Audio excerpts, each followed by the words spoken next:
Sziasztok! Meglévő régi riasztórendszered van és szeretnéd felokosítani? Szeretnéd az okostelefonjaiddal használni? Megmutatom a mai részben, hogy hogyan tudod modernizálni a meglévő riasztórendszeredet. A mai napon elővettem egy közel 15-20 éves riasztórendszert, hiszen azt tapasztalhatjuk, hogy sokaknak van még ilyen otthon. Ez még úgymond a modern okostelefon előtti időkből származik. Ma már azért elvárás, hogy egy riasztórendszert okostelefonnal is lehessen vezérelni, de azt kevesen tudják, hogy ezt egy meglévő, akár régi riasztóközponttal is meg lehet csinálni, ehhez a modernizációhoz van egy eszköz. A Telnek a moduljait fogom ma bemutatni, 2 ilyen megoldást fogok mutatni, hogy hogyan tudod azt megoldani, hogy az okostelefon előtti időkből származó riasztórendszer is tökéletesen illeszkedjen a telefonodhoz. Ebben a részben általánosságban fogom bemutatni ezt a funkciót, és a további részekben meg fogom mutatni, hogy műszakilag hogyan kell ezt kialakítani ahhoz, hogy tökéletesen működjön. A riasztórendszer modernizációjához a következő eszközökre lesz szükség. Azok a modulok, amivel ezt meg tudjuk tenni, ezek LTE 4G alapon működnek, tehát mobil interneten keresztül fognak működni.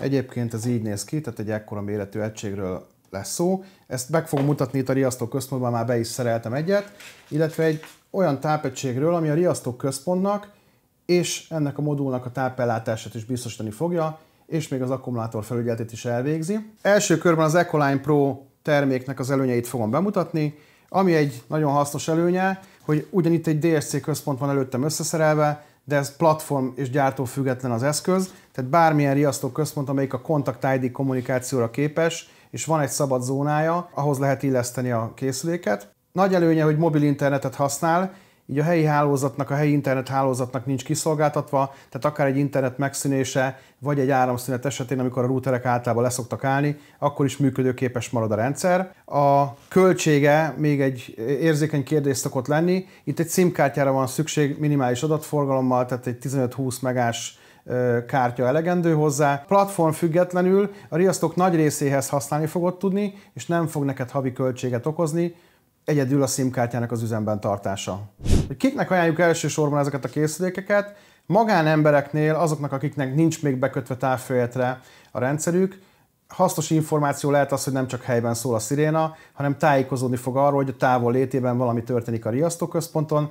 Sokkal részletesebb jelzéseket fog megkapni, mint egy telefonhívás esetén, hiszen itt külön fogja tudni az üzemzavarokat, a hibákat, például egy áramszünetet és a riasztást is, és részletesen fogja tudni azt, hogy melyik zónában történt a riasztás, vagy éppen milyen műszaki hiba áll fent. Azoknak, akik távföljetet választanának, azoknak pedig azért lehet egy jó megoldás, hiszen szolgáltató függetlenül tudnak bekötni bármelyik távföljetre, aki IP alapon képes fogadni a jelzéseket.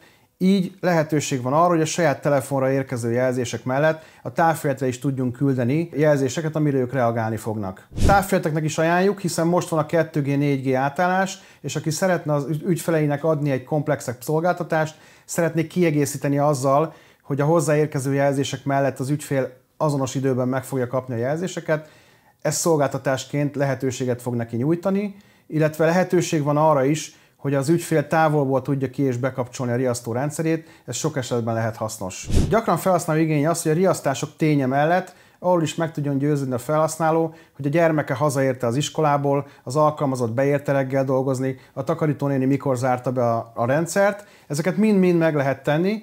Ami nagyon fontos, hogy kétféle modullal rendelkezünk, az egyik esetben push üzenetek formájában fogja megkapni a felhasználó, viszont hogyha szüksége van rá, akkor akár e-mailben, telefonhívással, tehát bármelyik kommunikációs csatornán keresztül értesülni fog arról, hogy valami történik éppen nála. Miért lehet ez jó riasztó szerelők számára?